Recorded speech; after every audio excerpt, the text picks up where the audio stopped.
African Voices Radio presents David Adodo Show.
So baby, don't stop and I won't stop. Luxurious life and them crystals. Every day with you on a Christmas, and I swear no this my final bus stop. Like you do.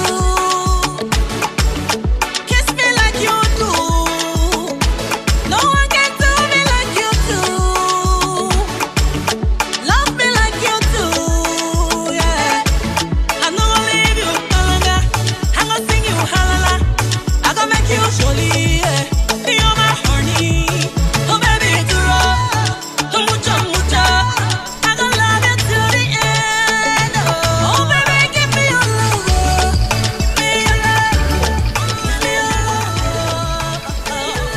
Giving you all,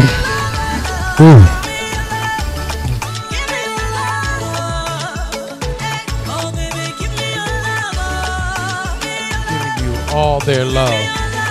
It's time for African Voices Radio, the David Adodo Show, bringing you news, culture, Afrobeats music, and so much more. African Voices Radio, the David Adodo Show, is the voice of Africa. So grab a seat, pull up, tell your friends. It's time for African Voices Radio, the David Adodo Show. Now it's time. The gang is all here, and it's time for your host.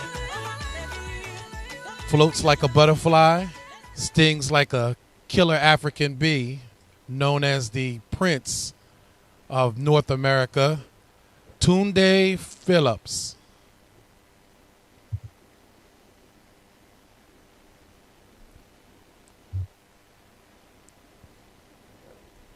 Tunde,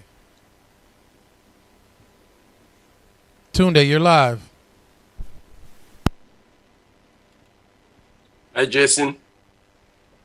Hey, Brother Charles. Well, we introduce the king of North America, Brother Charles. Good afternoon, sir.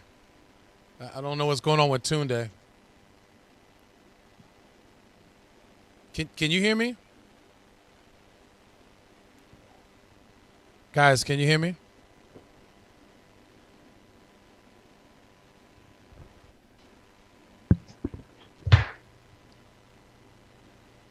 You guys are up.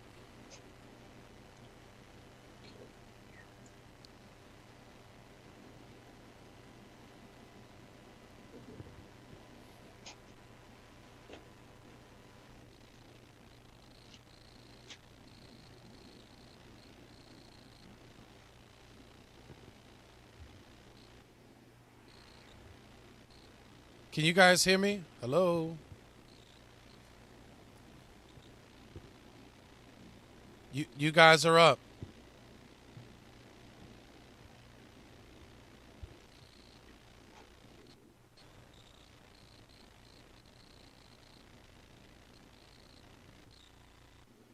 You guys are up. I don't know why you can't hear me. I've been calling you.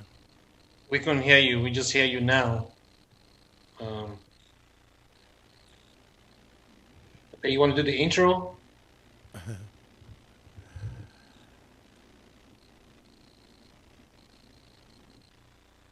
I had already done the intro. I'm not sure why you're not hearing me. I'm going to try to figure it out. But Okay. Yeah, that's why we're wondering. I actually said float like a butterfly, sting like an African killer bee.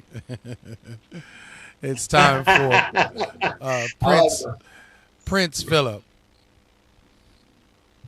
Let's do it. Well, you're up. I apologize, family. We're having some technical difficulties. They're not hearing me, but we are live.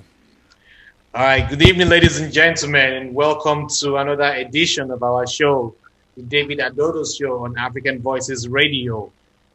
Today in the house, we have a special guest, a very, very special guest. I'm not going to reveal who that person is right now until when the time is due. As we on right now, I have my brother Charles with me, and I also have my brother Jason. My name, as always, remains Prince Tunde Phillips. So we're here on African Voices Radio as usual. I hope you all had a wonderful week. I hope you all stayed safe and took care of each other, because that's what we have to do. Brother Charles, how was your week? Ah, man, so good so far. I think we're having an intro. What's going on, Jason? We're getting feedbacks on the audio. Can you hear me now? Jason. Yes. So how was your week, Brother Charles? Yeah, I mean, like I started to say, so far so good. Unfortunately, it's been a rainy week, man. I know I went out of town. I couldn't do much, just in a hotel, just because it's been raining all week. But other than that, I mean, the weekend is so nice. Today is sunny. Wonderful Saturday. Like you said, I'm very, very excited to be here. Thanks for inviting me. And then also, I'm so excited about your special guest, which I don't think I've seen. I will pretend. We have the best guest we've ever had this year so far on the screen. I think your fans is gonna be very, very excited today. Thank you, Tunde. That's great. Also, of course, we have Jason, our studio engineer behind, handling things together behind the cameras. So, can you guys hear me now? Without much ado, we're going to settle into it. We're expecting the rest of the gang, the Queen, and Mr. Adodo just sent a text that he's going to be a little bit behind, but he's on his way. He's going to join us very soon, and the Chief as well. Maybe I should let the cat out of the bag before the Chief comes. It's the Chief's birthday today, so it's his birthday today. So when he comes on, we should acknowledge his birthday and. Yes, and I was waiting there. for you to do that. Yes, most definitely. We have to, so, but, the United States is on this side of the world. First, I want to start on a good news. I want to congratulate our own sister, our own daughter, our own little teenager. Her name is Bitri Yinka Banjo. She's a Nigerian, and then she won 19 scholarships worth $5 million. 19 scholarships worth $5 million in the United States and in Canada. And she won that, with that she's able to go to any school, go anywhere she wants to go and study everything she wants to do. I want to say congratulations to her and her parents. Her name is Bitri Yinka Banjo. Can you hear me now? Congratulations to her for making us proud. Can you hear me now? Yes, I hear you, Jason. Oh, okay. You know how they say in in your country, my daughter's going to be a doctor. Just like Jason, that's the son of a proud father. You know that my daughter is going to be a that's a sign doctor. of a proud parent. So that's real nice. That's amazing. That's very amazing. That's interesting. Thank you for making us proud. Thank you for doing the good things. Every time we should not always hear bad things from Nigeria. When good things happen, we should put it out there and let us know that good things are happening. Over here in the States, nothing. All of that is going on is about the coronavirus, the vaccination. So far, according to NPR, we have 251 million doses administered already, and then 108 million have been fully vaccinated. So the government is still encouraging people, do the best you can, make sure you get vaccinated. You don't need an appointment now. You can just walk into a pharmacy, CVS, Rite Aid, any of these pharmacies, and then you get your shot. And if you get the first shot, if you get either Pfizer or Moderna, please go back and get the second shot. Because you got the first shot does not mean that you are covered. You still have to go back and get the second shot. And if you did get the Johnson & Johnson, that is just one shot. So please, we encourage everybody, go ahead and get vaccinated, and fully vaccinated, not just vaccinated. There's a lot of rumors going around about, the vaccine and stuff like that. People coming up with all kinds of things. My brother, my sister, please, if you have the opportunity, get vaccinated. Those people spreading those rumors have already been vaccinated behind the doors. You don't know. They come out and tell you, oh, don't do it. It's not good. It's this, it's that. Get vaccinated and save yourself and save people around you as well, family and friends, Mr. Charles, I see you smiling over there. You have something to say. I just smiling about what you said about those people that are writing all this in social media, trying to deceive people. Just like we know, the only thing is check in any states. I don't know which states, but there's a lot of things going on these days about vaccine. You can even have a glass of beer while you get vaccinated. You can even have a little money, 2-0, something like that. So they're sweetening it up for everyone to be, to be excited in going to do that. I mean, Tunde just said it. All these people that are against this, believe me, they've already gotten vaccinated. All of them. We're not gonna. This is not a show for us to start naming names or whatever. But be rest assured that all these people that are saying this, there's no reason anybody should get sick and die at this point here in the United States from COVID. And I know that most of our fans and listeners out there, you guys know what is happening in some other countries where they kind of relaxed. We know what's going on in Argentina. We know what's going on in India now. It's not a joke. So if you're in this country or any other country, especially in Nigeria, I know that the government still have some vaccines out there for people to register and then get vaccinated. Please stop listening to rumor, okay? But if you have an illness that you think that probably will have a reaction with that, check with the doctor. They will be able to advise you more. Yes, it's always best to check with your doctor before you do anything medically if it's going to affect you.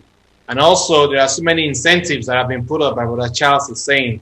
People are getting money to get vaccinated. People are getting all kinds of incentives to get vaccinated.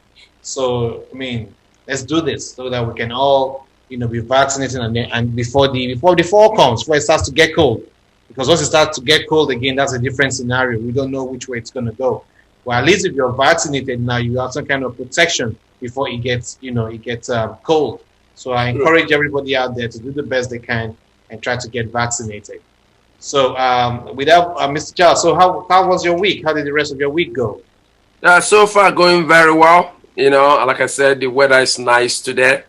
And we all know what is coming tomorrow. So we know tomorrow is Sunday, but I'm sure by the end of the show, Tunde will be able to tell us what is happening tomorrow. So most people are getting ready for the things they're going to do tomorrow. Some of us probably would like to, instead of cooking that food inside this time, just make it outside for something different for whoever. But, like I said, I don't know what it is, but I know that tomorrow is Sunday, which actually here, Tunde probably going to have surprises for us. So I'll wait till the end of the show. But other than that, everything is going well. That's great. It's been a very good week, rainy week, like I said earlier. But we thank God today is Saturday. Yes. So we always look forward for the weekend. Yes. So tomorrow, without much ado, is Mother's Day. It's a day. I mean, I don't have to define Mother's Day to you. The day itself defines itself. Mother's Day. It's very simple. So it's a day that we celebrate our mothers. It's a day that we celebrate, appreciate them for everything that they have done from us, from having us up until this point. If your mother is deceased, well, you would have somebody to look up to. If you're married, your wife becomes your mother. So, you take care, you do something special for her tomorrow as it's Mother's Day. So do the best you can. Buy flowers, buy a gift. It's the thought that counts. It's not the how expensive the gift you give or what the price is that you give. It is a thought, the fact that you're able to do something. Tomorrow, don't let mommy wash dishes. You wash dishes. Yes. Okay? Tomorrow, don't let mommy do the cooking. You do the cooking. Or, all this kind of stuff. So, the to show appreciation go a very long way. So, tomorrow is Mother's Day. Hopefully, everybody will be out there making our mothers happy, and then appreciating them and giving thanks to God for them. So, please do not forget, tomorrow is Mother's Day. In the United States, it might not be Mother's Day in some other countries, but it's Mother's Day here in the United States tomorrow. Because I think the dates vary from country to country, but it is Mother's Day here in the United States tomorrow. But Tunde, yes, that does not stop. That does not stop us, celebrating, Mother's Day, in another country, for wherever people that are listening to us. So, yes. I mean, think about it, so. The fact that it's only here, I think some of us have our mothers. Not all of us here have our mothers here. Our mothers is back home. Yeah. Though our wives here becomes our mother, but at the same time, if we, if this show is going to celebrate it, probably if anybody I think you probably have something to announce later. But the Mother's Day for people that are listening, probably from Nigeria also. Yes, I'm going to just go ahead and put it out there now so that because of our conversation and our discussion, it doesn't slip up. So the first 5 women to call, will get a Mother's Day gift. The first 5 women to call, we get a Mother's Day gift. Number to call is 1-844-404. 7200. Once again, the number to call is 1-844-404-7200. I would like for us to take a quick break, and then when we come back from the break, we'll introduce our guests, and then we'll go from there. So, Jason, if you can take us to break, give us some good music to honor our mothers, and then when we come back, we would go on from there. Thank you.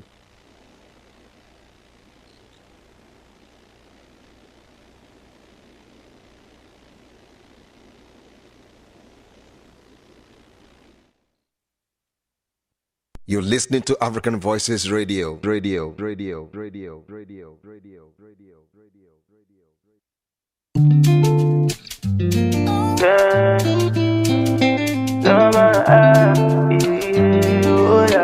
Albert on the beat. I be on my way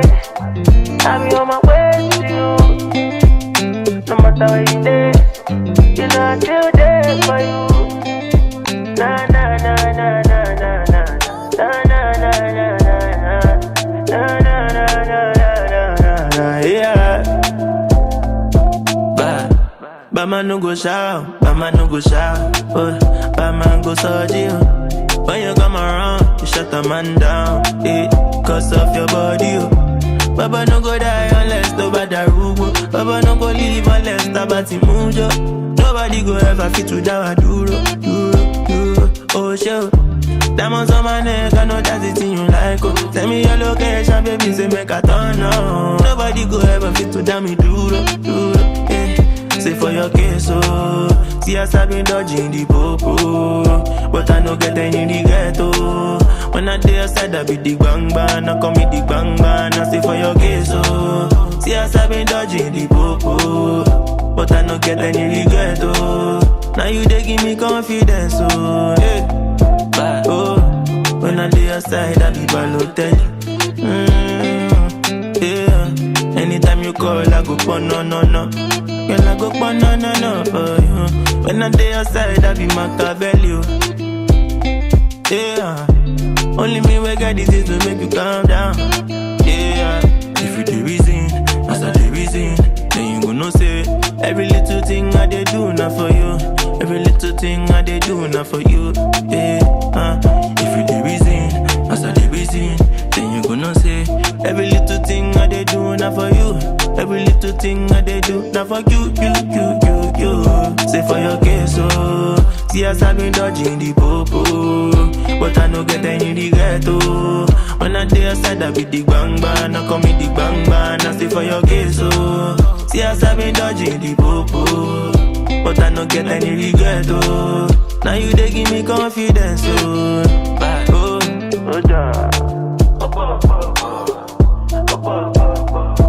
Yeah.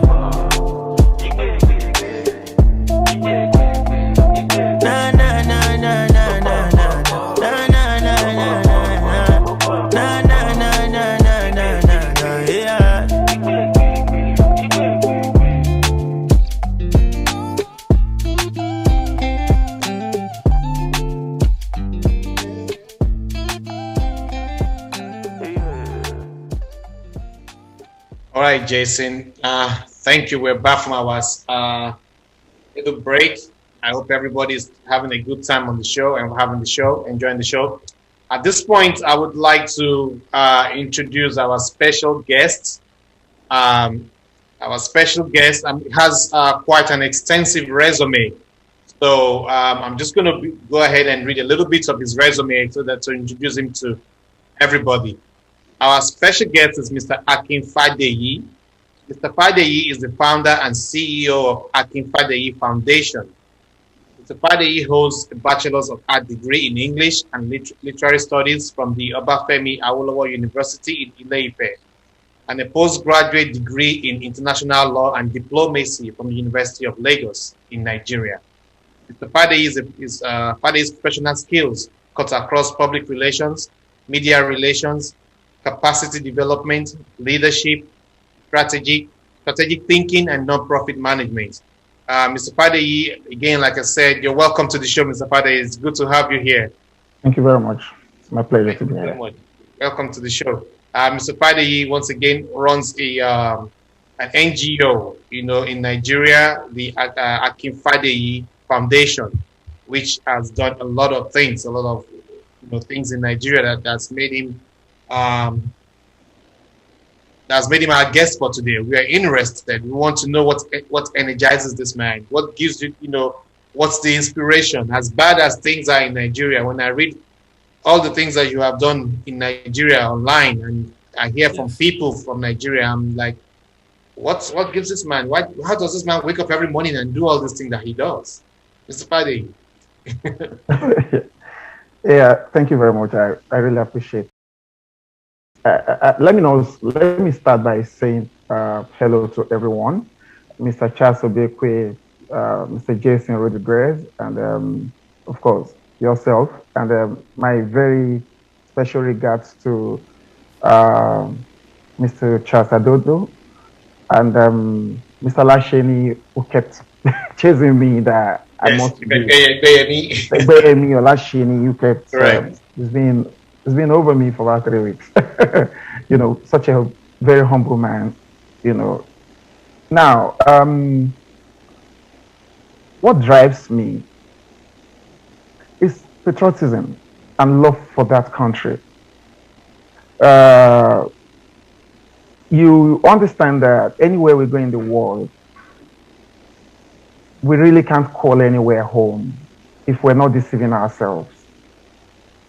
Where is actually home is this our country called Nigeria. We can get up, we can go on vacation, we can become immigrants and go to some country, we can send our kids abroad for our seniors who send their kids abroad.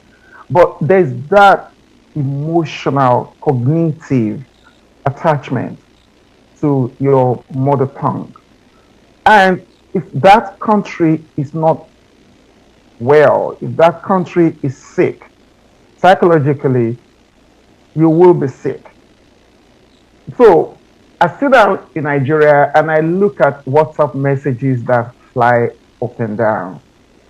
And if you do a ratio of the WhatsApp messages that go about, you find out that it's not just Nigerians alone living in Nigerians that are lending voice to their emotions about what's going on in Nigeria.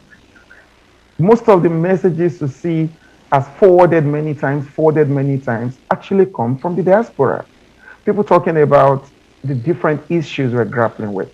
So I guess I just love Nigeria, and I thought I could contribute my little um, quota to making it a better place. So help me God. Amen. Amen, amen, amen, Akin, amen. Oh Yes. my God, you making me cry right now because I'll be honest with you. When it was announced that you're gonna be our guest on this show, and then we have to go look at the foundation. I was expecting an old man. I mean, what I mean is not an old man. I'm expecting somebody older than you are because it is hard these days. Like he said, what it is that is motivating you as a young man doing. I mean, this foundation was 2016. I was telling him that looking at what this foundation have done since 2016, Nigerian government haven't even, I mean, I don't know how to say that, since 1960. They don't even have that kind of, I mean, not that I'm comparing you to the Nigerian government, but, you know, for what you have done so far, it's unbelievable. I mean, we're going to start, people, I don't know, people have really Googled this foundation to see what a non-profit organization goal is about corruption. I mean, usually non-profit organization does things like poverty, giving people food and all that and just move on. But look at other things. You're talking about sexual harassment and you're talking about corruption in Nigeria. And this is actually where you've done better than it. I mean, it's unbelievable. Trust me. And you made me, when I read a little bit about this foundation, I mean, I shed tears because like Tunde said when he started in the beginning, there's so many good things in Nigeria that never see the day of light, because of whatever other problems that we're having, But I said I must be part of this organization. I mean, I don't know how to, but I will ask you, who is it, John D. and then McCarthy? I mean, who are these people actually? Oh, thank you very much. Yeah, so I guess there's a kind of trajectory to how we arrived at John and Catherine D. MacArthur Foundation. Uh, I Let me first say thank you very much, sir, for your kind words. Uh, yes, I run into that kind of shock. A lot of people once in a while when I step out because I'm very, very private. I hardly step out. Yes. I'm event shy. I don't go on red carpets. I just like to get a job done. If you go on my Facebook page, you hardly find my picture. So if I run into that shock of, oh, you're not older than this, and I say, no, I'm not older than this. Now, um, MacArthur Foundation, this is the story that led to them. In 2000, I woke up in the middle of the night, one of the several nights that I get bothered about what's going on in my country. And I look around and I see that the country was teetering towards um, uh, an apocalypse, if you like. Our corruption in the country is unprecedented. When you look at the endemic as it spreads across like gangrene, and I started penning down my thoughts about it, and I thought, okay, you could use carrot and stick approach. You don't have to be docile. You call out wrongdoing from institutions and government and from within citizens.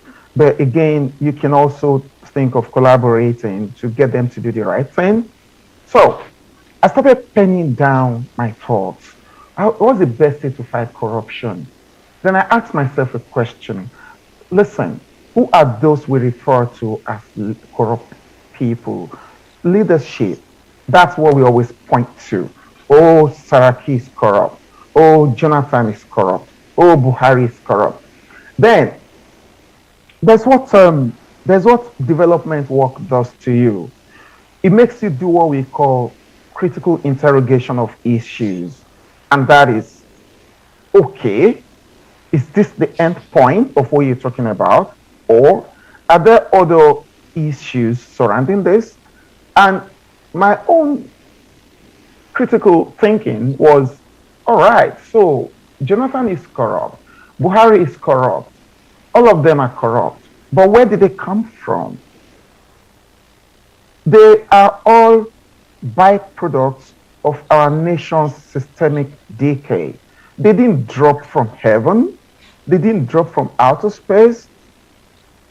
So, if our system is rotten, and it's really rotten, when this president leaves, the next president that will take over will be overwhelmed by the system and it will become corrupt.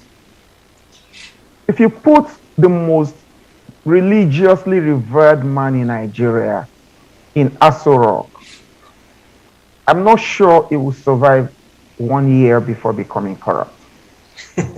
Because the system, it's a reflection of the society. It's a reflection of the society. The system has suffered from gangrenous spread of corruption.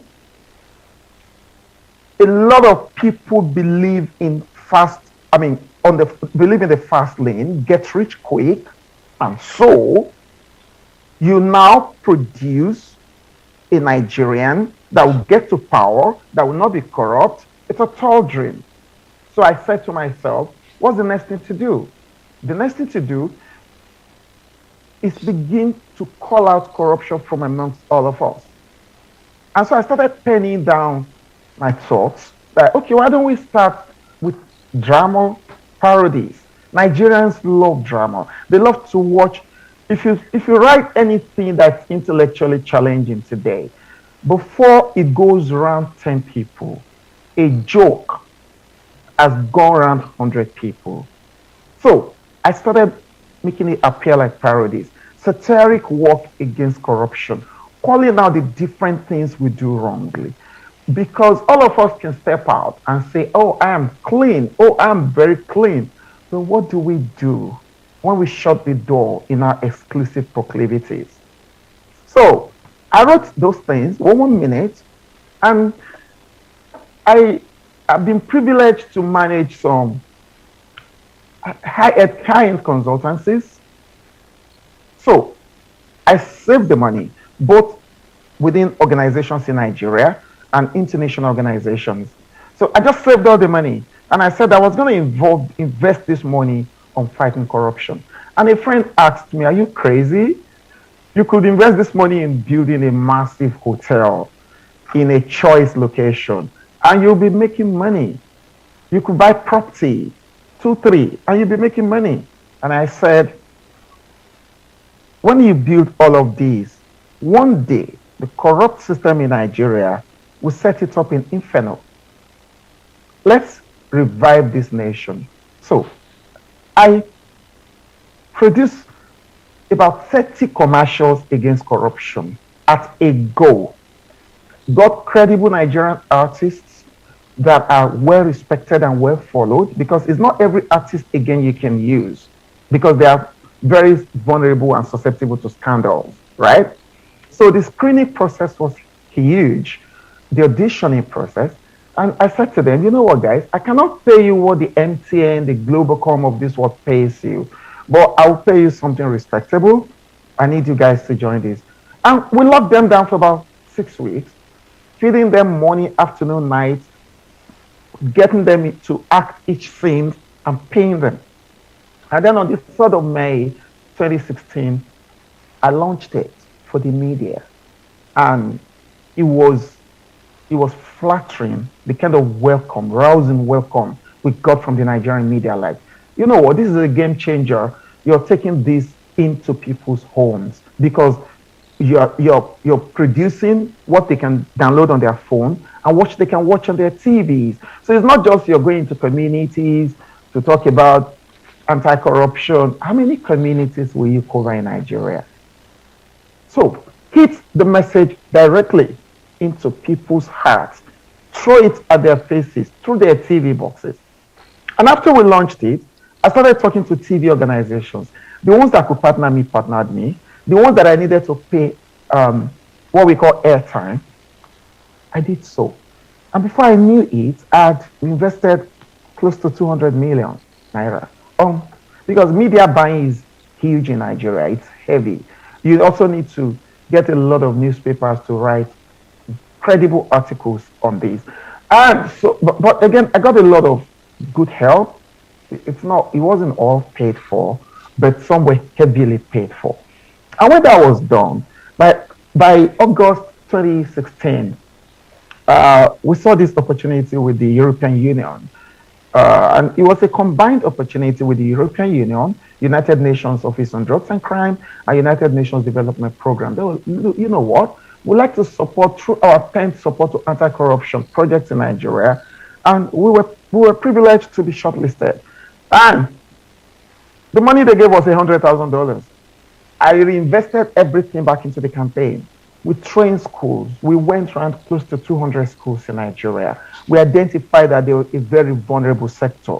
When a secondary school boy or girl is saying, I want to use iPhone Max, iPhone Pro Max, iPhone 11, in Nigerian secondary school, you're looking at a guy or a girl who might not mind to make friends with a Yahoo guy or a drug dealer or someone who could compromise their heart. So we go to schools to talk to them because they're a vulnerable sector. We say to them, there's diligence and honor in hard work. So we went around. We also produced more messages.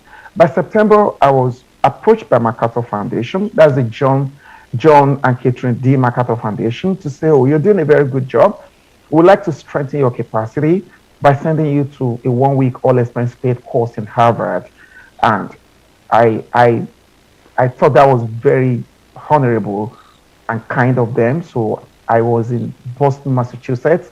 I ran the course. I came back to Nigeria.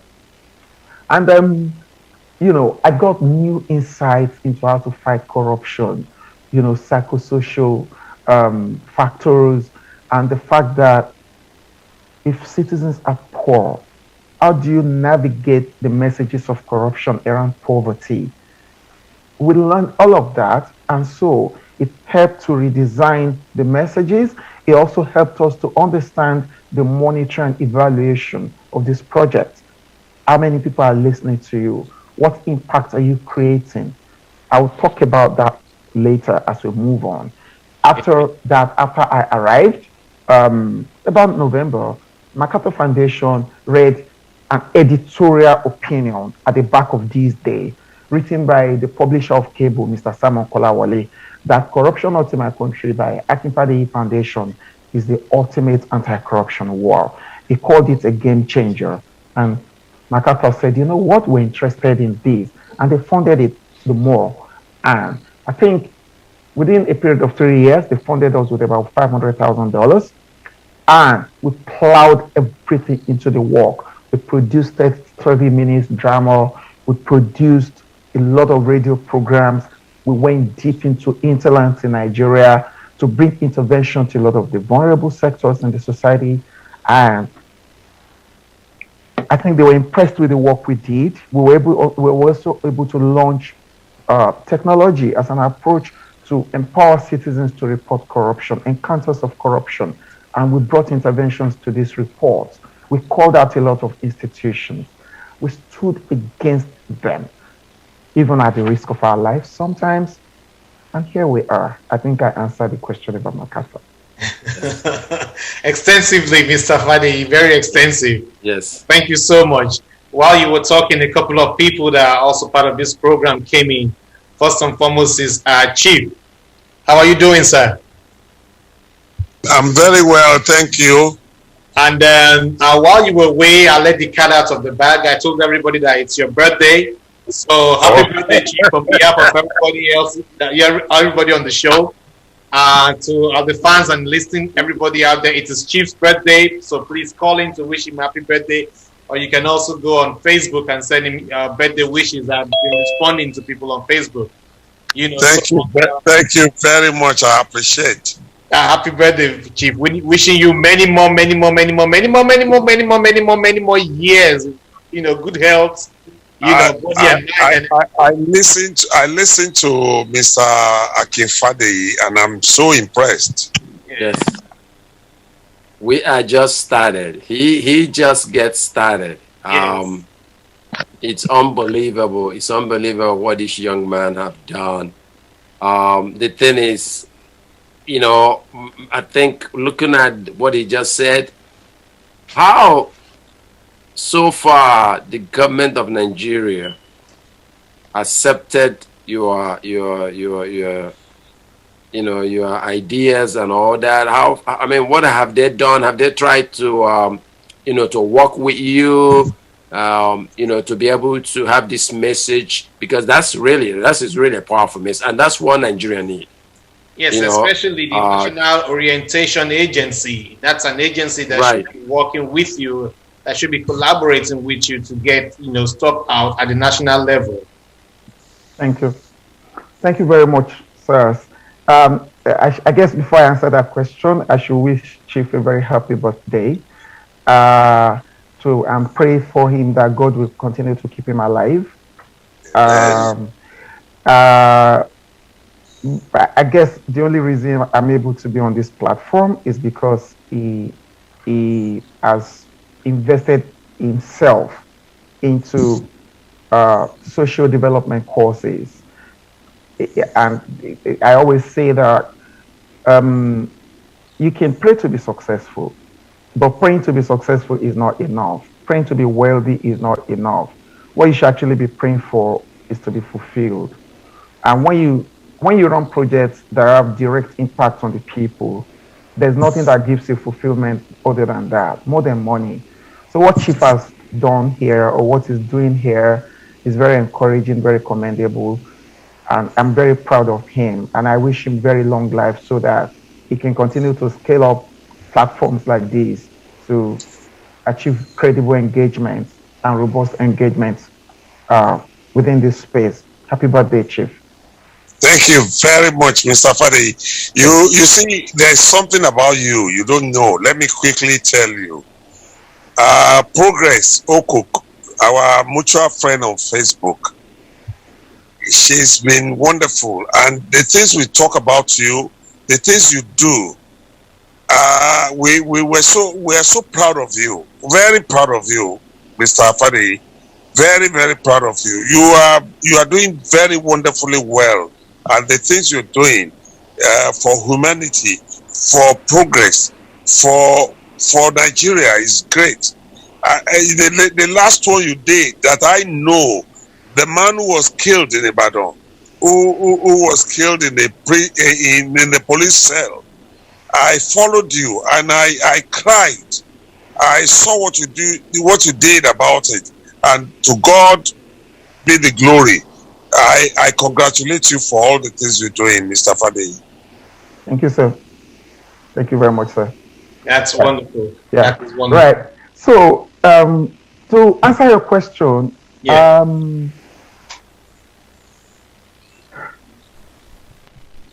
I think when we first started, we had a lot of pushbacks from the Nigerian government. A lot of pushbacks, which is understandable. Because if you look at how the political system in Nigeria is set up, you have the PDP and the APC, parties with identical manifesto, but who are also very corrupt, who have spent close to 3.6 billion naira both ways pursuing election campaign, and these are taxpayers' money that they cannot account for. So when you say to such, so I read a book by one of Nigeria's very old man who is now deceased, Chief Bola Ige.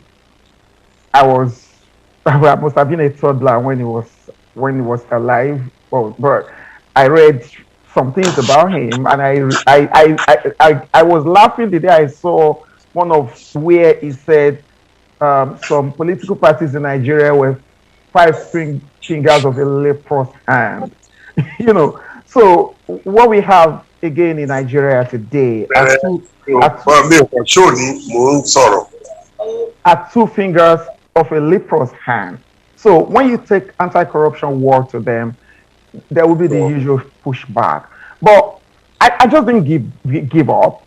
I said to them, you are not committing self-immolation if you join anti-corruption projects.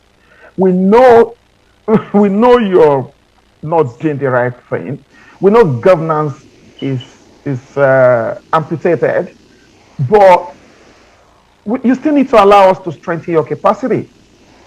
And so, on the 18th of April, first it was 17th of March 2017, I bulldozed my way, so to speak, to have a meeting with the Inspector General of Police, the penultimate past Inspector General of Police, Ibrahim Putum Idris. He hosted me to about the meeting of himself and his management committee, including the police secretary. And I said to him, Nigerians are suffering in detention cells. And then you go to Transcorp Hilton Hotel, you go to Nikon Noga, and you say, oh, we're fighting corruption. You're not fighting corruption. They don't believe you because this is a loudmouth policy proclamation that does not cascade down the rank and file. So you need to partner us. And he said, Aki, you're blackmailing me. And I said, no, I am not.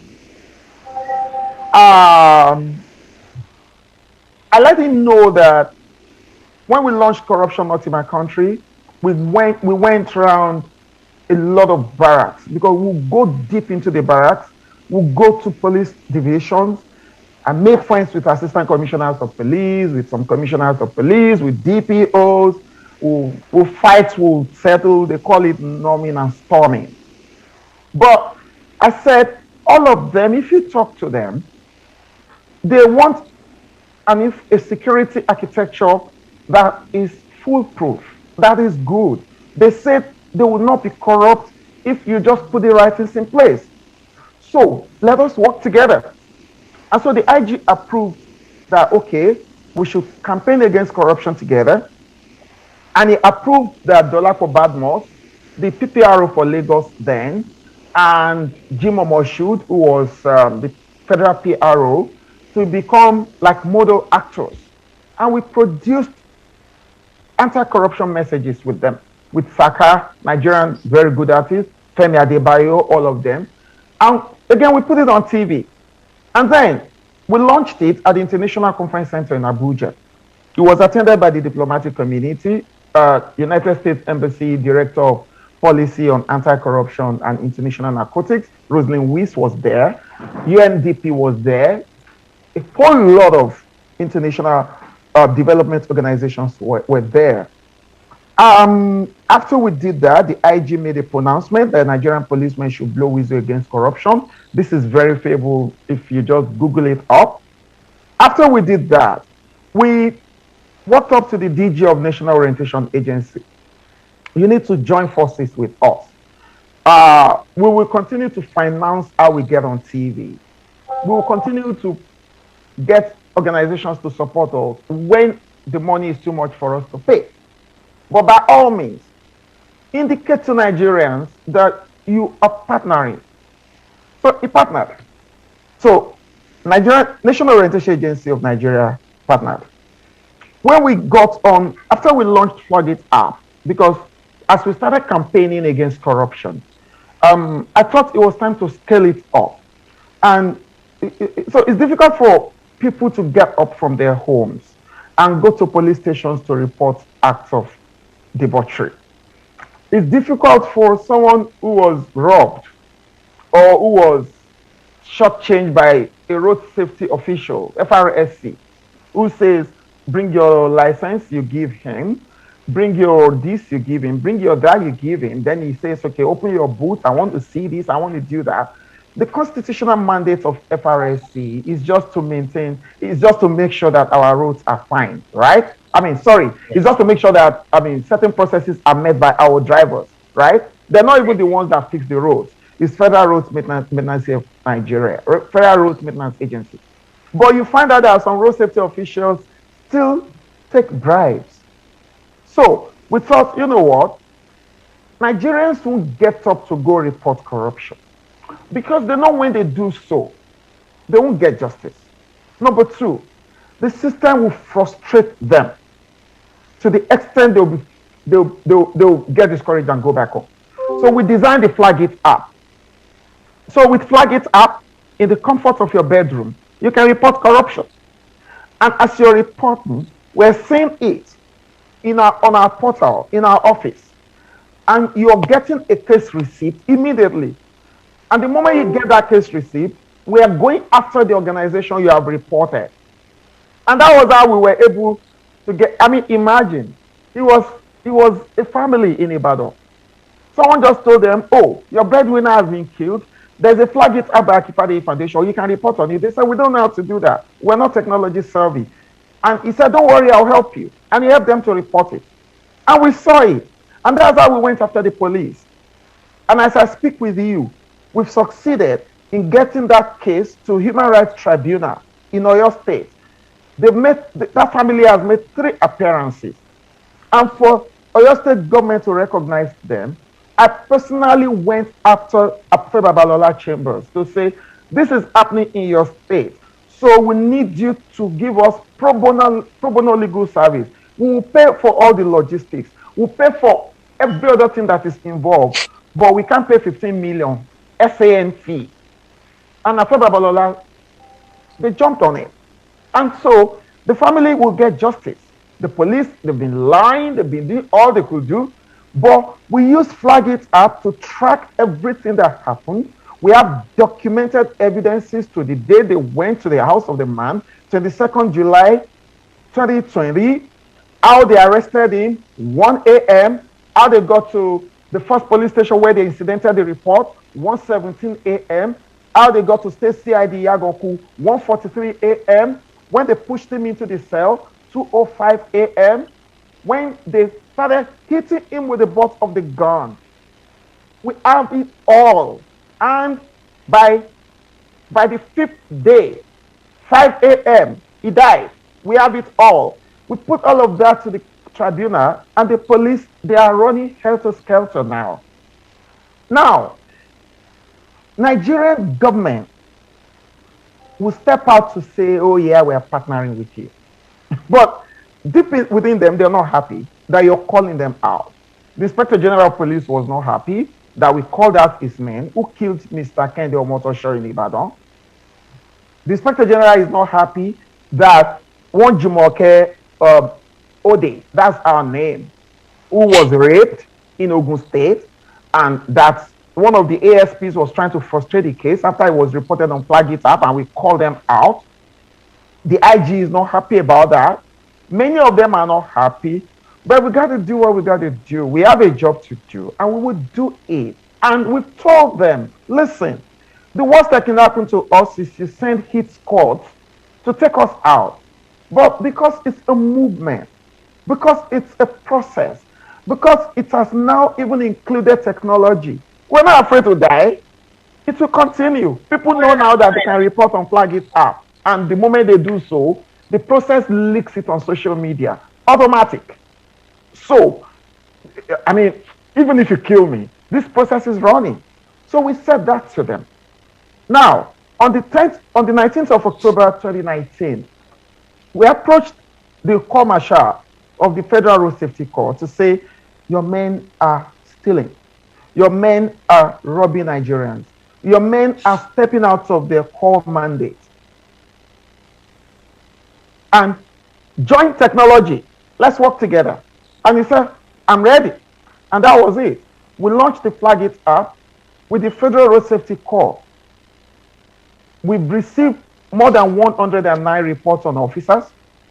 We've received the most fulfilling thing for us was that recently we got information that some Nigerians were writing the call marshal to say, once we just show Flag It up on our phones, your men say, go, go, go, go, go.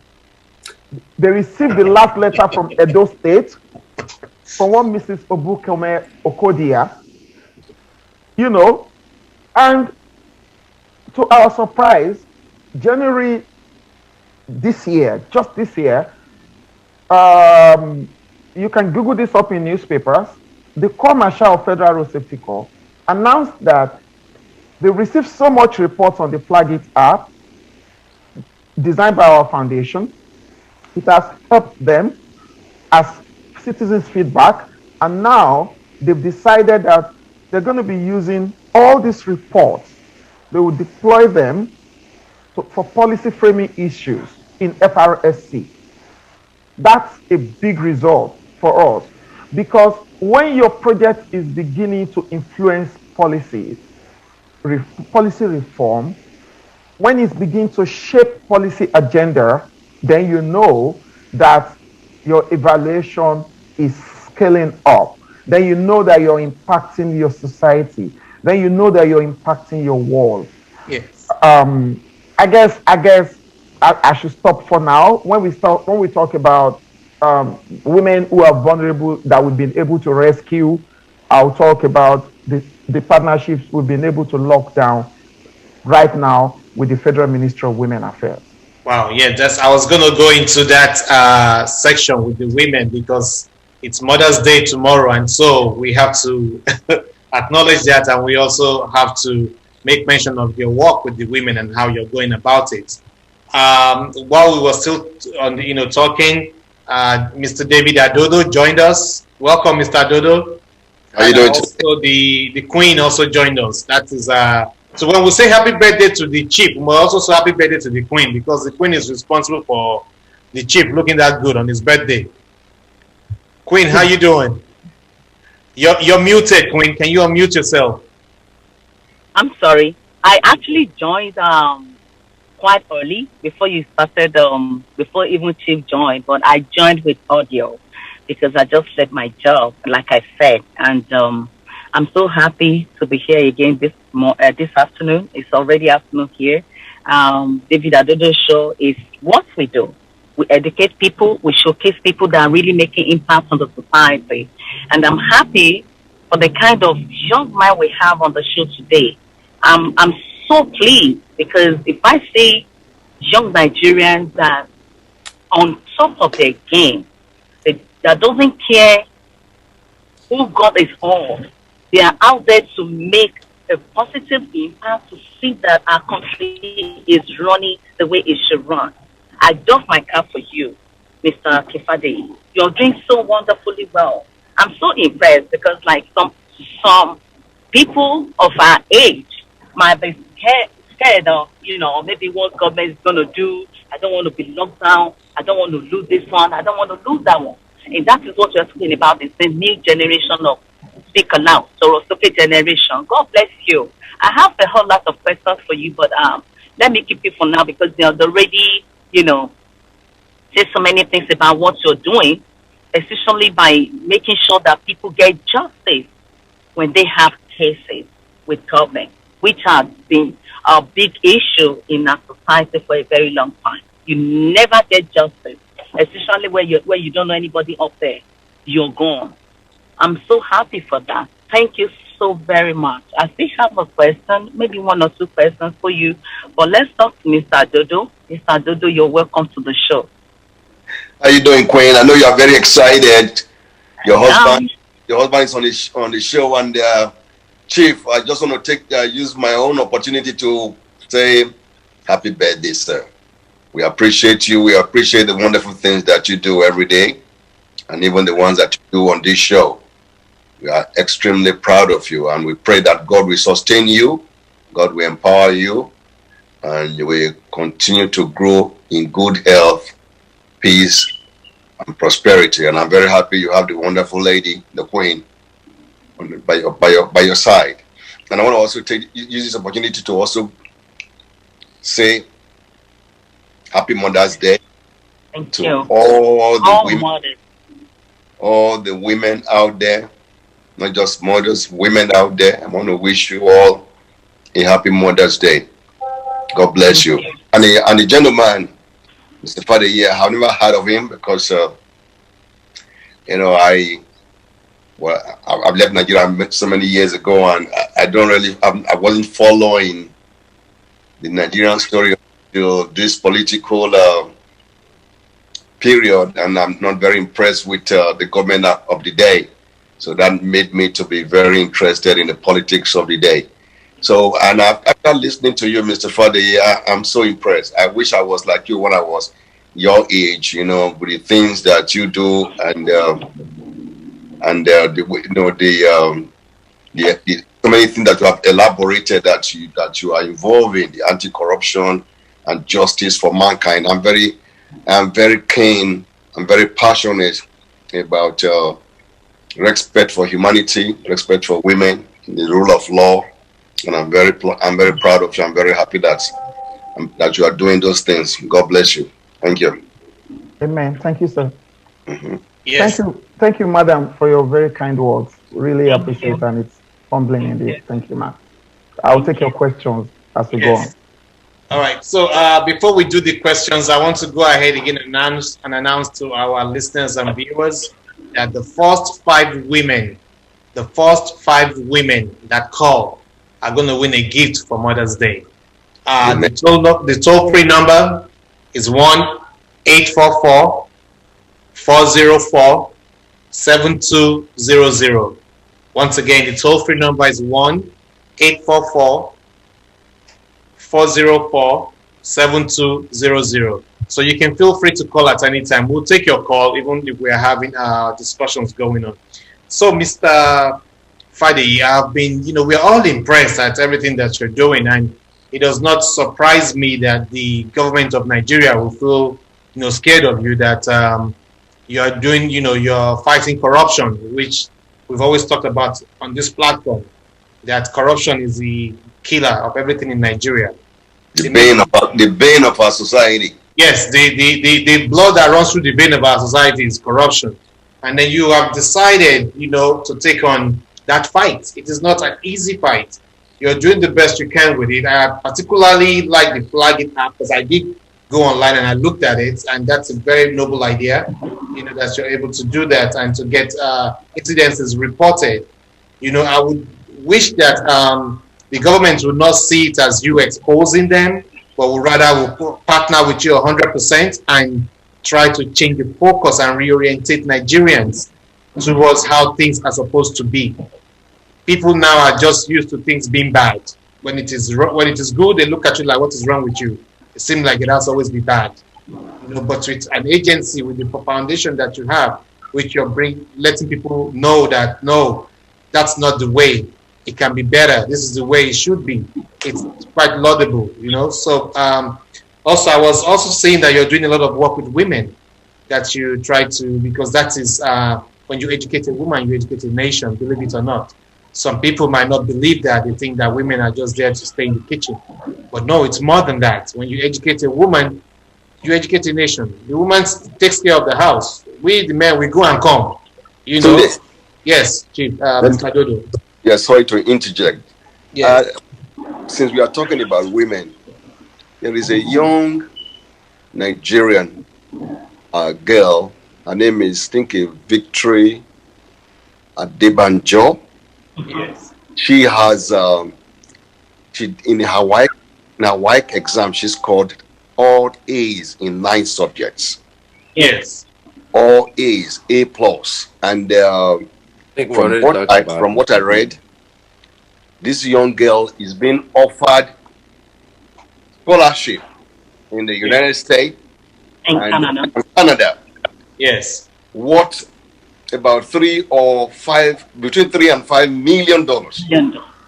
And this is a woman. Yes. we have so many women that are doing fantastic work. It's unbelievable. Well, Winifred, she comes on the show all the time. She's doing wonderful things. Yes. Right now she's doing a project on hypertension, and we have the lady who was just appointed, Okonjo-Iweala. Okonjo-Iweala, yes. World Trade So many Organization. wonderful women that are doing wonderful things. Yes. You understand? So I just want to put that in. When you train a woman, you train the world. Yes. Anybody that is thinking that the woman belongs to the kitchen is living in the stone age.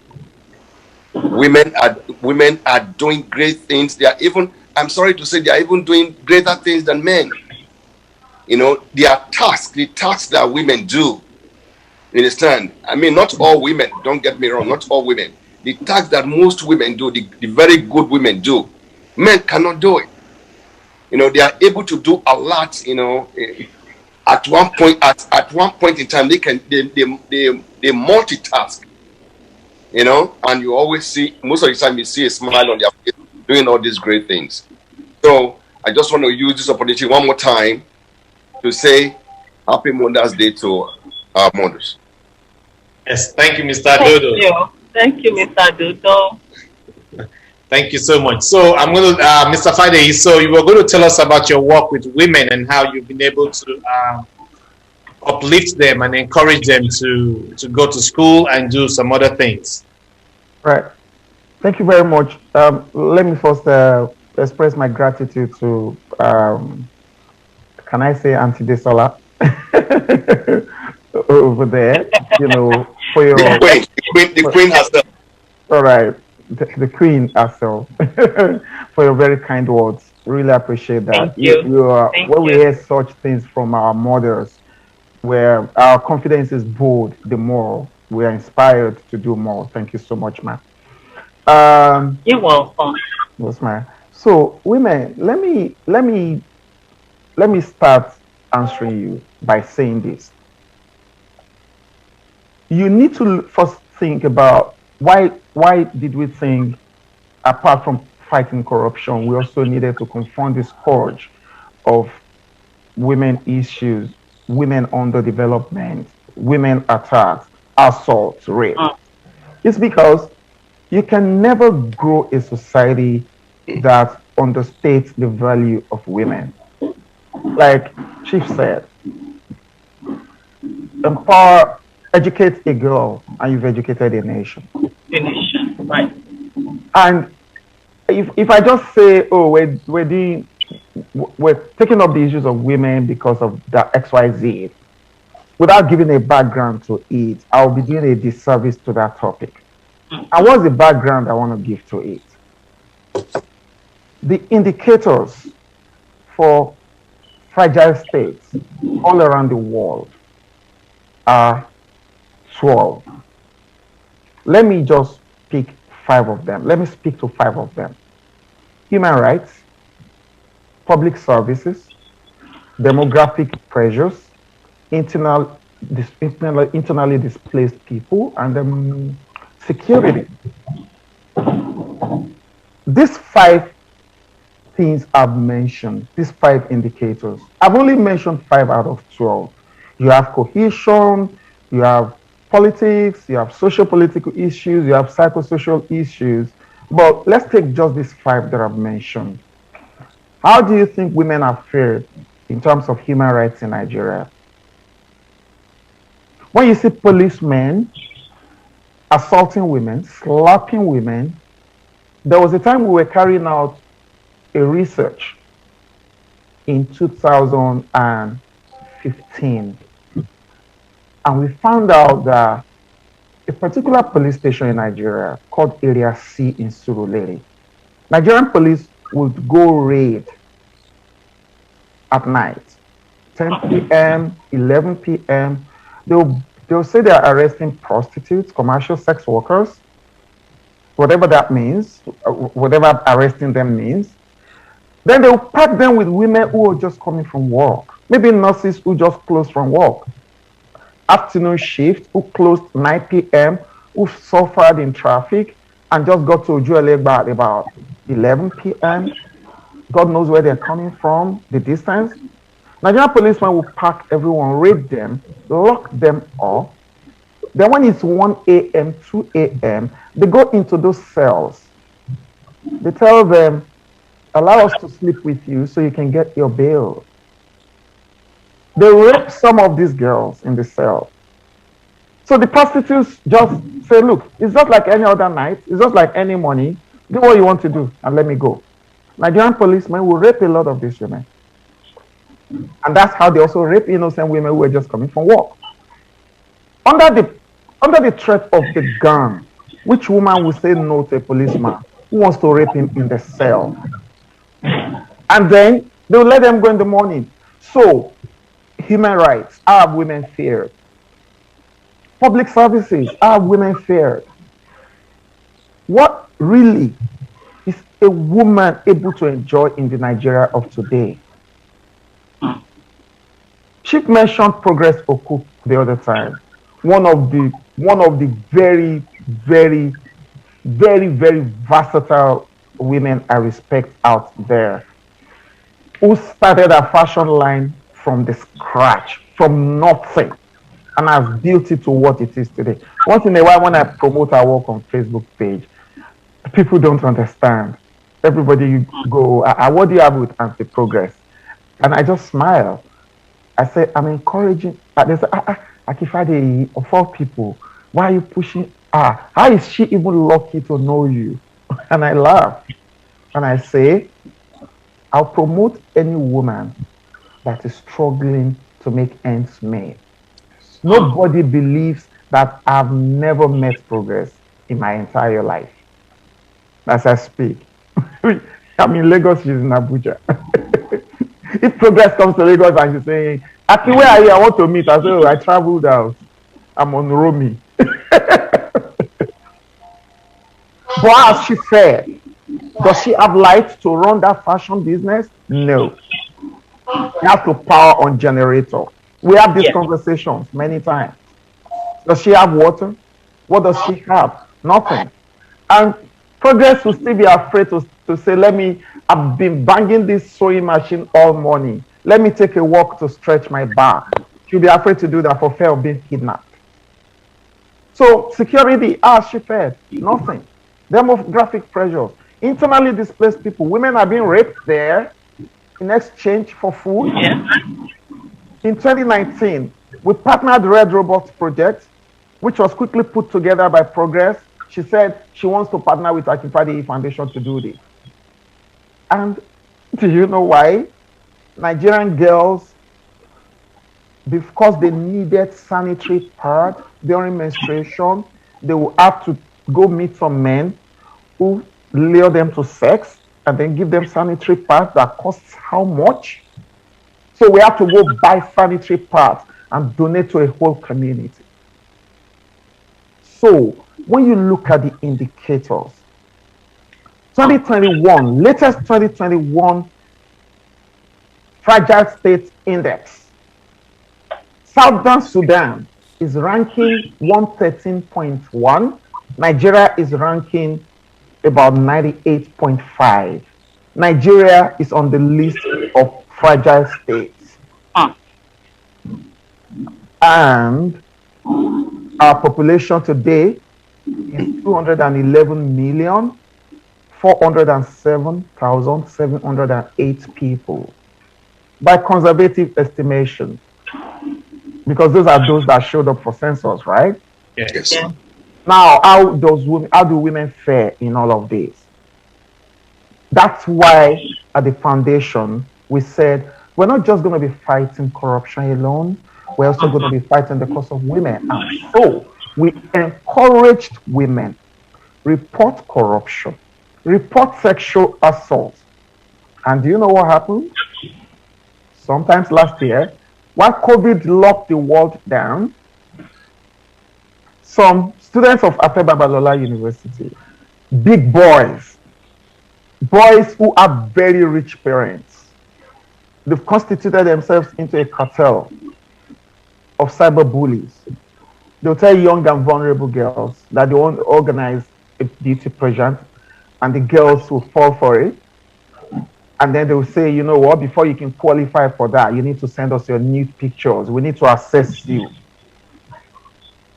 And those girls, 17, 18-year-old girls, they will send nude pictures to these boys. After like 4 or 5 months, these boys will now start demanding for 50,000, 100,000, 200,000. It's as much as how rich your father is. They'll say, if you don't want your pictures to end up on social media, pay this money. And they'll give accounts that they open to USSD platforms that cannot be traced. Some Nigerian banks are complicit. Wow. And so we started tracking them with the Flag It app.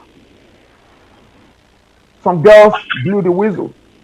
We encouraged them, take advantage of technology, report it on the Flag It app. So they reported it. And then I wrote the Inspector General of Police to say, this is happening at Feva Balola University, and it's happening in many universities in Nigeria.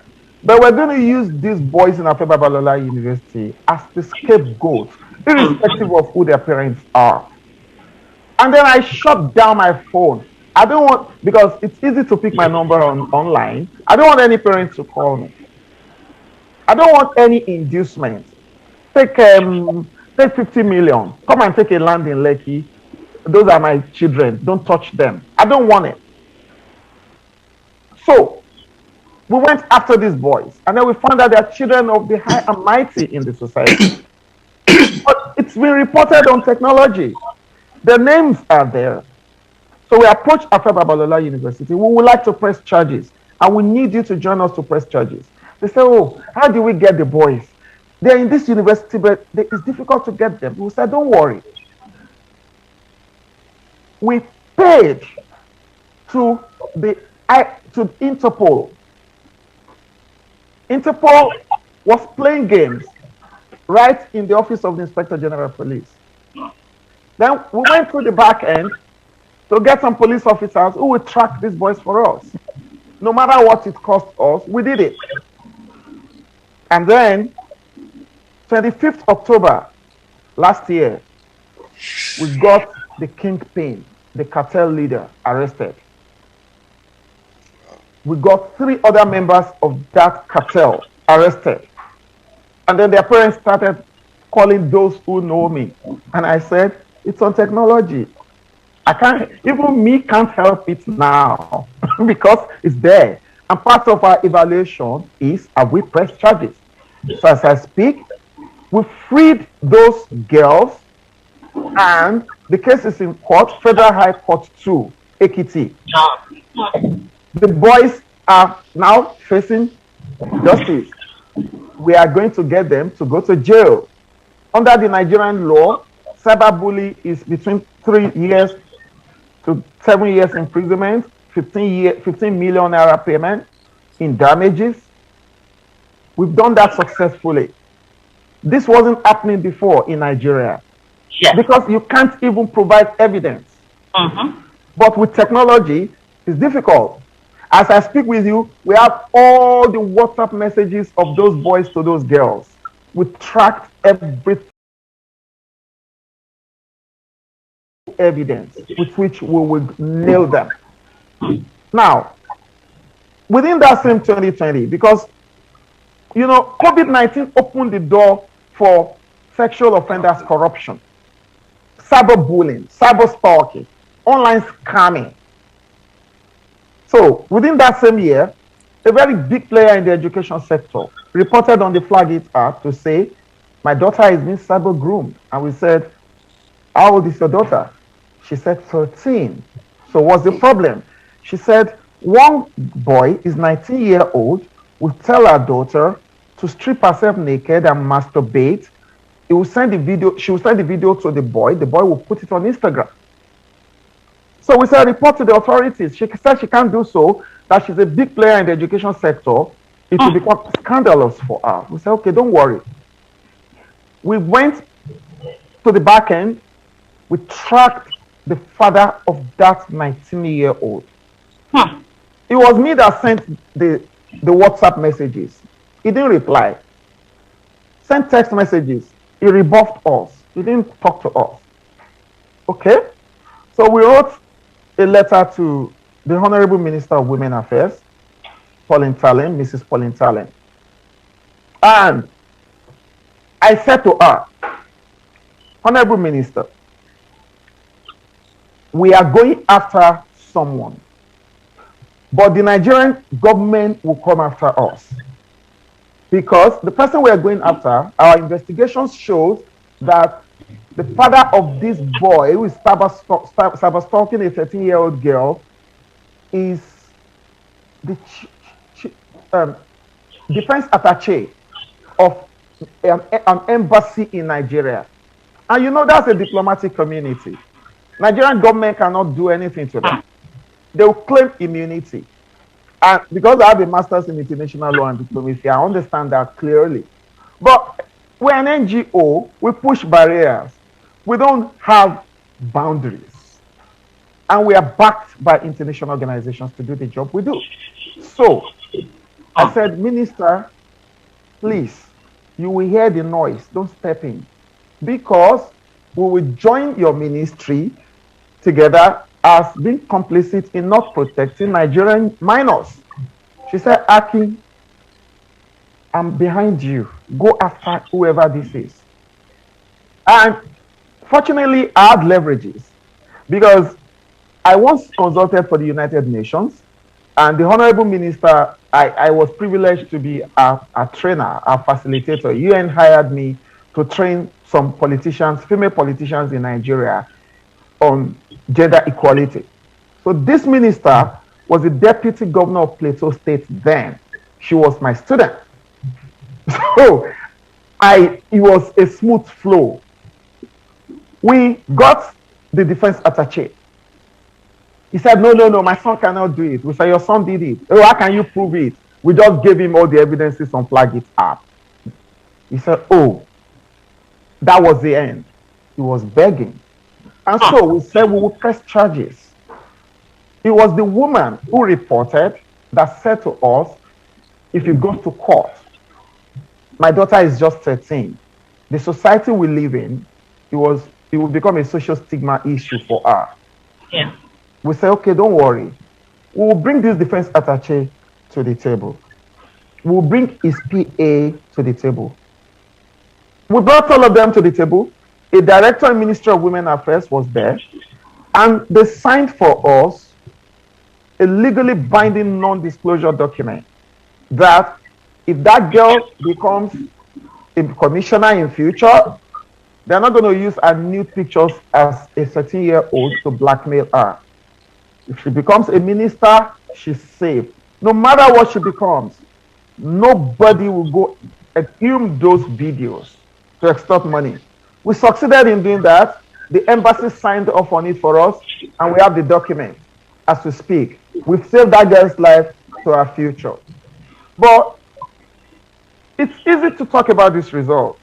But it's difficult to imagine what we go through before we achieve these results. Apart from writing the minister, we wrote the ambassador to say, your defense attache's son has done so and so.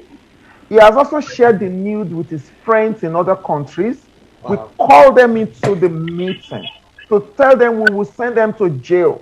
And they all deleted it on their iCloud. You know, sometimes you want to sleep at night and you just ask yourself, what have I done today? I've saved another life. So am I going to live till tomorrow? Because these people will come after me. But because you have saved that life, something tells you, go to your grave. You go there smiling. So, rescue Nigerian women. I've just told you 2 examples because it's a program that we can't continue to take your time. Yes. We've rescued so many. We're bringing intervention to so many that are poor. We set them up in small scale, medium enterprises. We don't make noise about it because, I mean, it should just be routine for you to help humanity, right?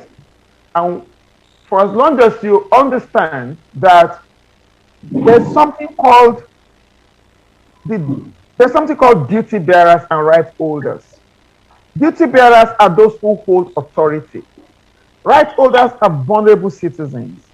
For as long as right holders in government, duty bearers in government don't cascade good governance to right holders down there, it's only people like us and wonderful other people that are doing the kind of work we do that can bring such succor to the poor, to the vulnerable, and especially to women.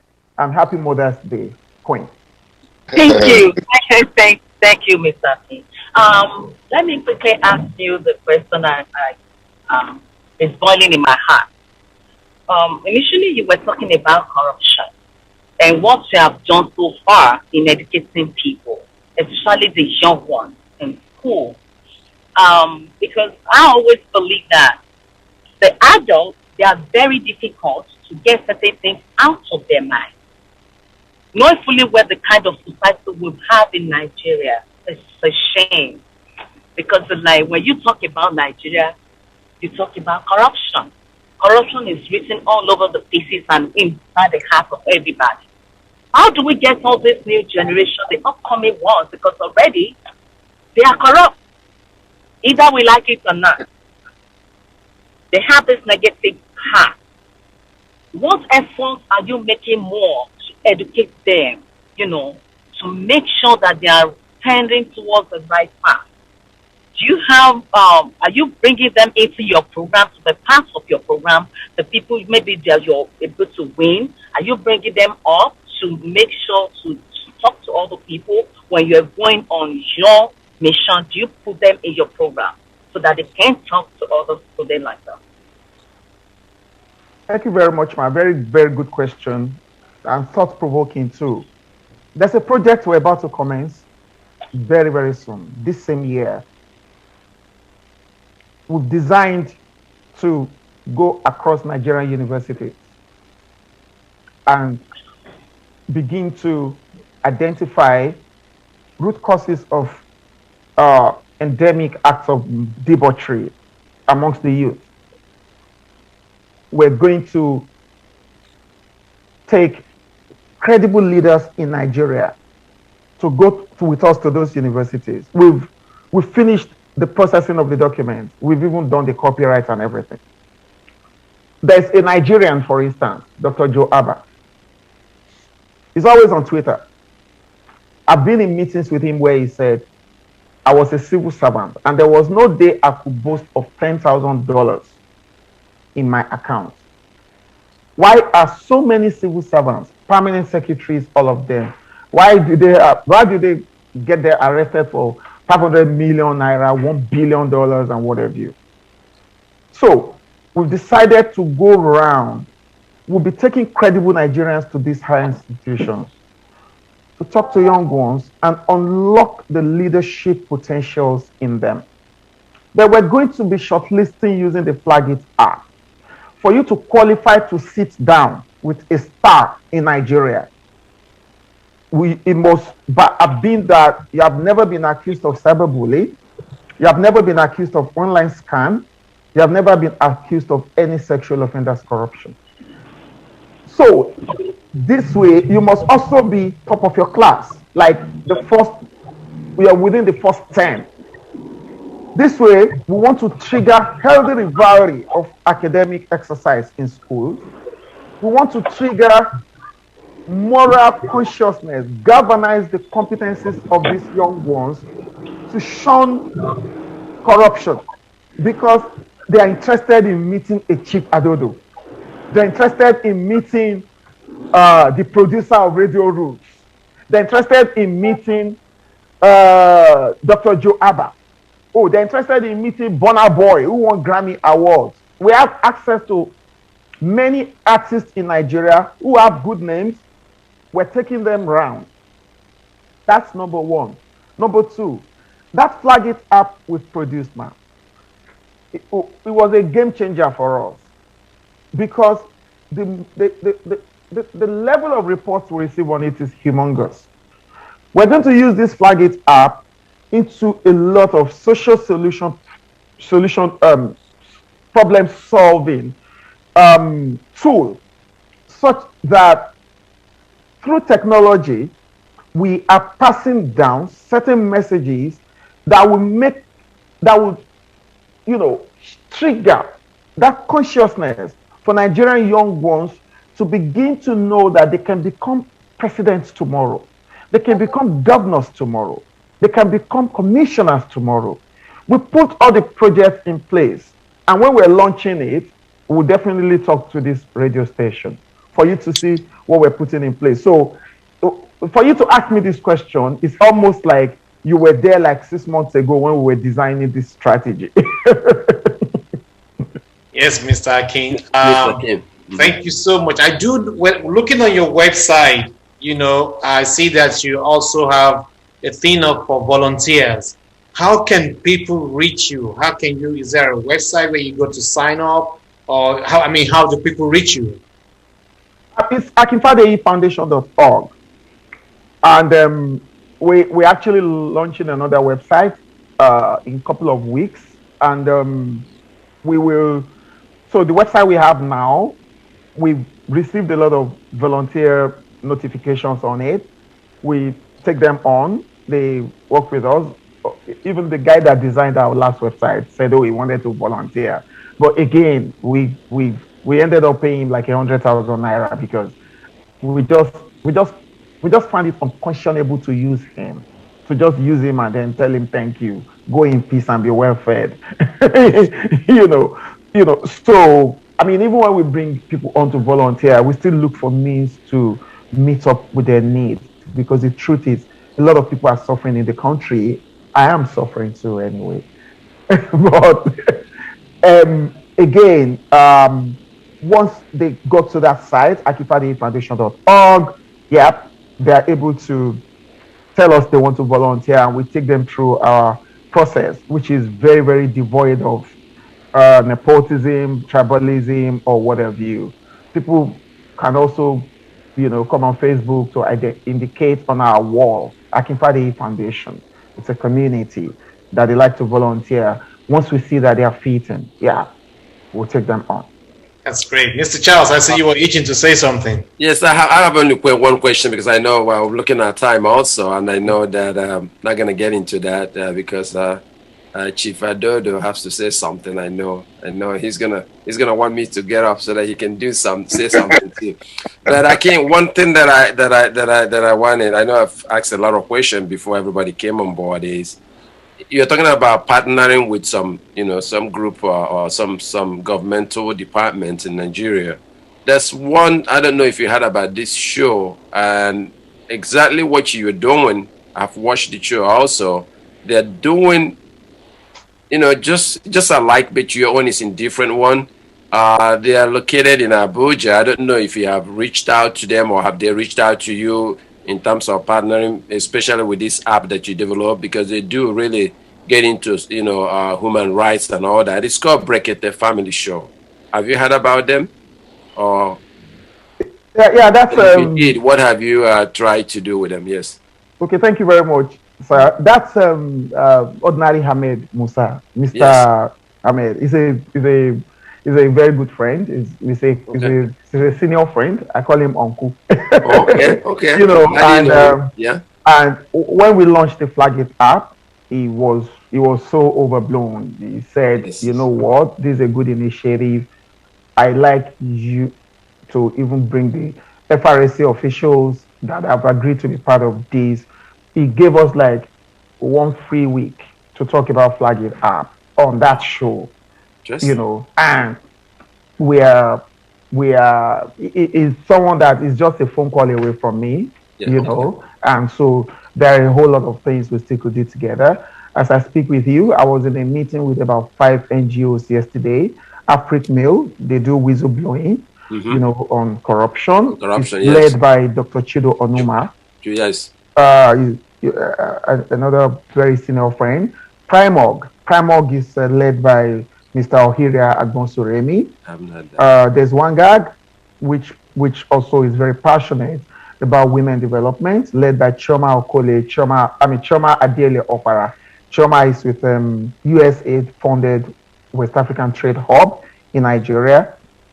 And another NGO, small NGO in Lagos, led by Ndidi Taiwo Ojo, founded in 2018, but she's doing awesome work for vulnerable girls. As a matter of fact, there's a woman that has resolved to live in her husband's house because she suffered a lot of assault.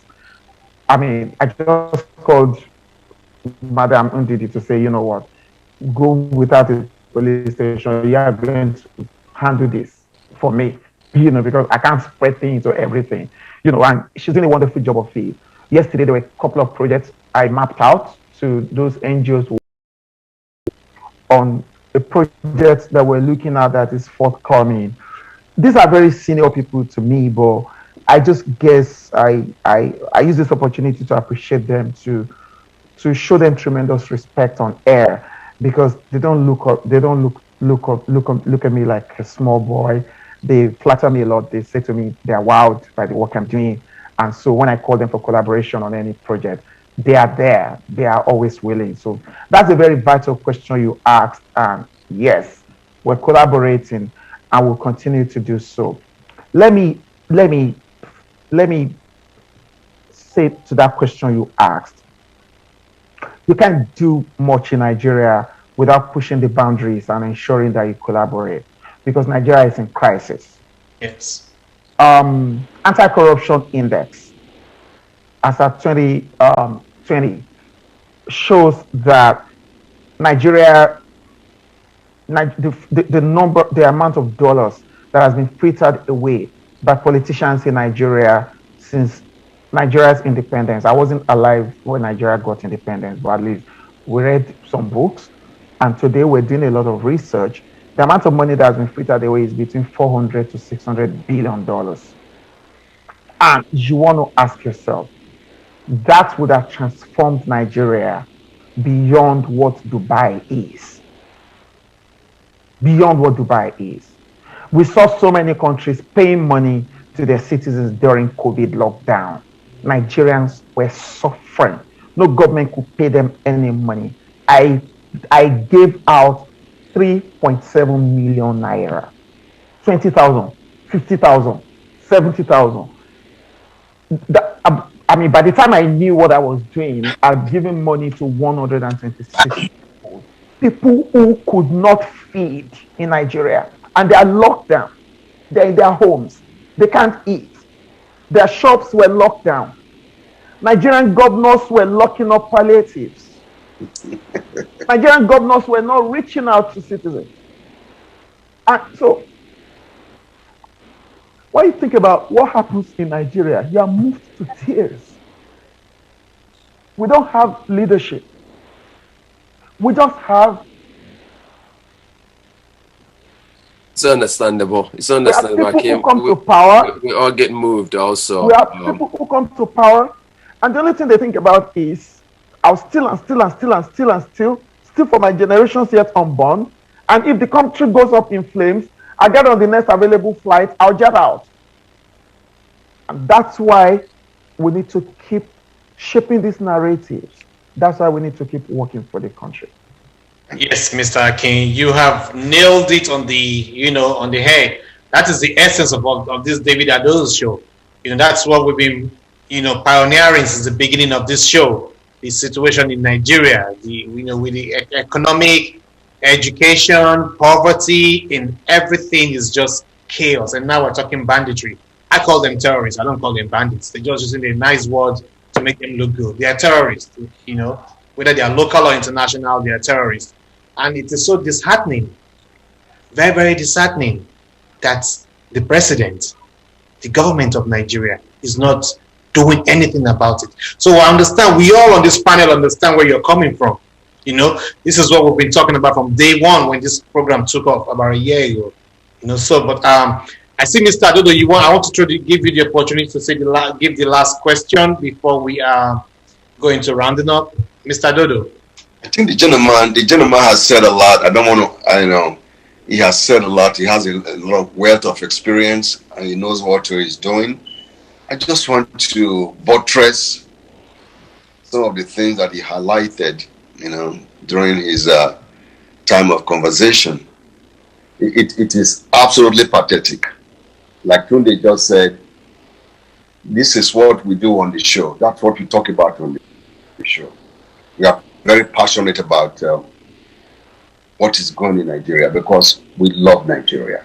We love Nigeria. When we see the way things are going right now with Nigeria and the Nigerian government, it is sad.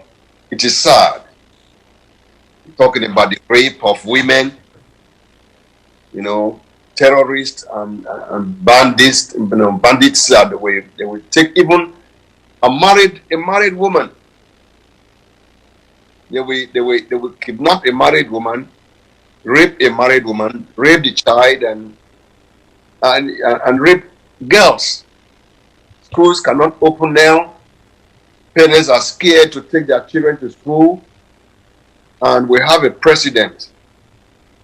The Nigerian army is overworked, is overstretched. The top hierarchy of the military connive with Boko Haram and send our soldiers to the war front. And Air Force, Nigerian Air Force, we even bombard them. That was a mistake. It's because of the nepotism we have in Nigeria. The minister for whoever is in charge of the Air Force is a Fulani man. If the president of the Federal Republic of Nigeria is not doing anything about the situation that we have in Nigeria, what makes us think that the man he put in charge of the Air Force will do something? The man he put in charge of the Air Force is a Fulani man. How are we sure that the Air Force, individuals in the Air Force, are not collaborating with Boko Haram to kill Nigerian soldiers that are on the ground fighting? Boko Haram, each time Nigerian soldiers are approaching towards Boko Haram, they are being bombarded from the air, or they are being rounded up and killed. I appreciate the work that you do, gentlemen, but I want to ask, are we sure we're going to have in Nigeria tomorrow? You are doing everything to fight corruption, the right of women. And every one of us on this show, we are doing the same thing. Patriotic Nigerians are doing the same thing. Are we sure we are going to have a united Nigeria tomorrow? Because with the way this president is going, he is trying to Fulanize Nigeria and he want to be a hero of the Fulani nation.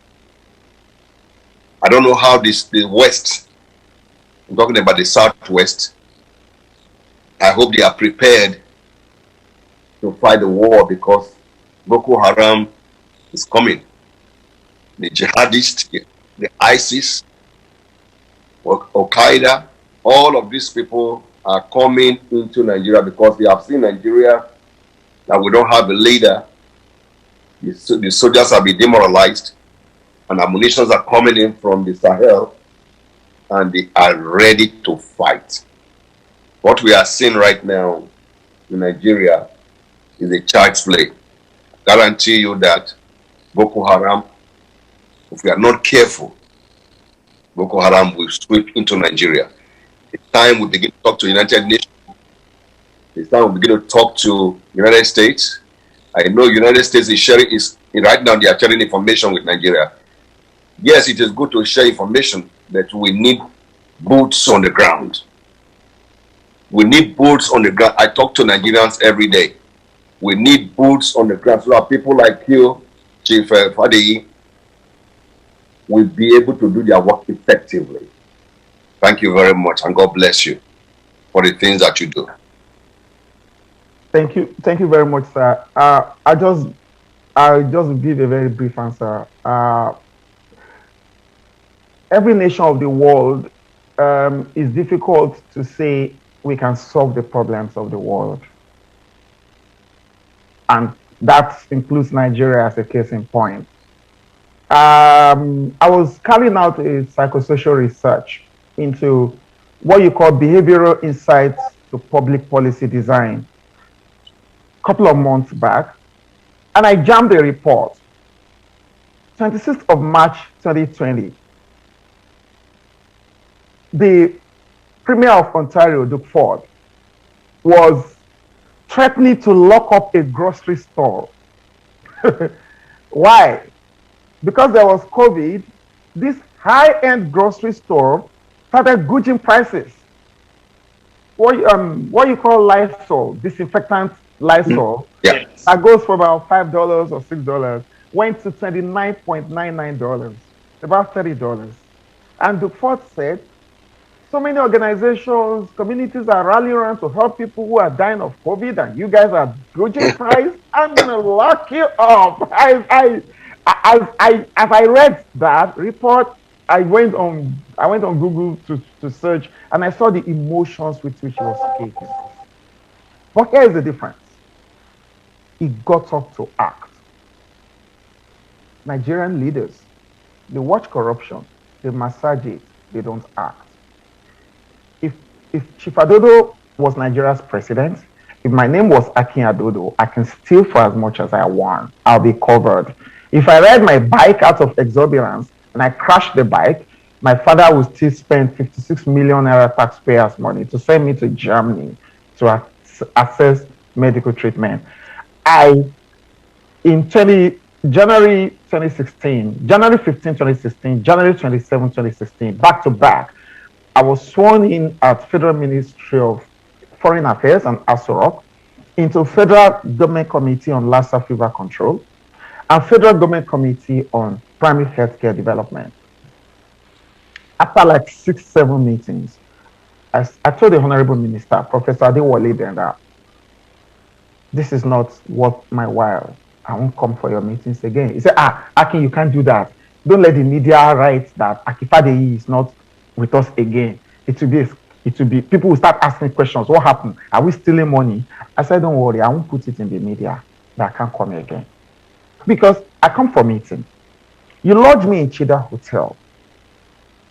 You put all the food on the table. I eat what I can eat.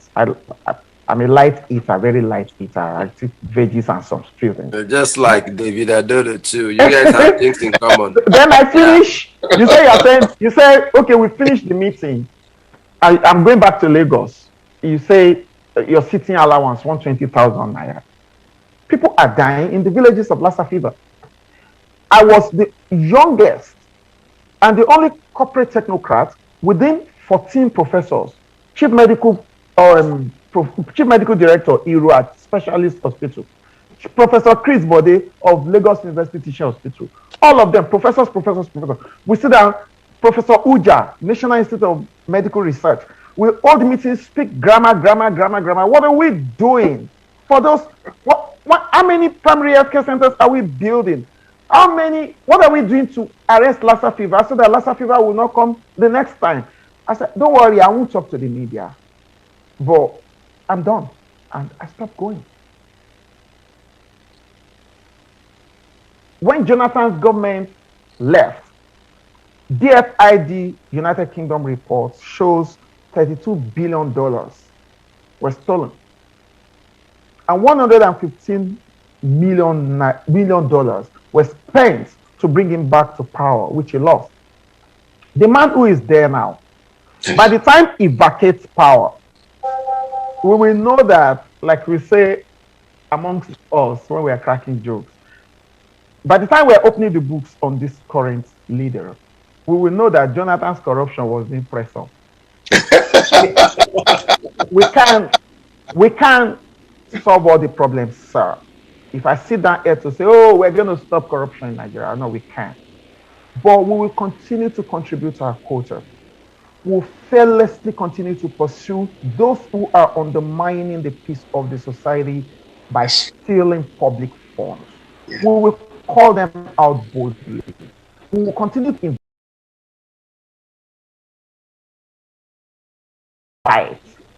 We will continue to put at the back of our mind what is called sustainable development goals, which states that a nation fails and a nation is hampered the moment good governance cannot trickle down to vulnerable populations such as women, children, and internally displaced people.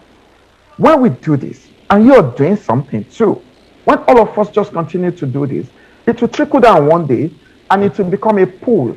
And the moment you build a responsible citizenry through the kind of work we're doing, one day they will demand for an accountable leadership. And that will be the end of the scavengers that are ruling us. Thank you, sir. Thank you so much for coming on the program, Mr. Akinfadeyi. It's been very, very educative. You've it's unfortunate, you know, for you. It seems like you can just keep talking. I thank God you're not a pastor because the church will never close. But you're passionate about what you do. No, we are out of time. Yes. You can't just stop talking about it. Yes. That's just the passion in him. Yes. He enjoys what he's doing and he's making sure that he's getting results for what he's doing. And that's just what I really like about him. I'm really impressed. It's just that, okay, the time has well spent. I still have a whole lot of things to discuss with him or to ask him. But unfortunately, there's no time. I really actually want to talk about rape in Nigeria. The issue of rape is something that is really, really giving me concern in that country, especially the minors that are being raped. So maybe we're going to bring him very soon back to the program. I hope he's going to join us if he has the time for us to really talk about that. Promise. Yes, Mr. Akinfadeyi. I promise that I will come. Well, thank you so much. Thank you. This is not the only time. And if you have a thing you're doing, a project, a program you're doing, let us know. If you want to put it out there, come on the show. Tunde. Yes. Sorry to cut you short. You can give him a number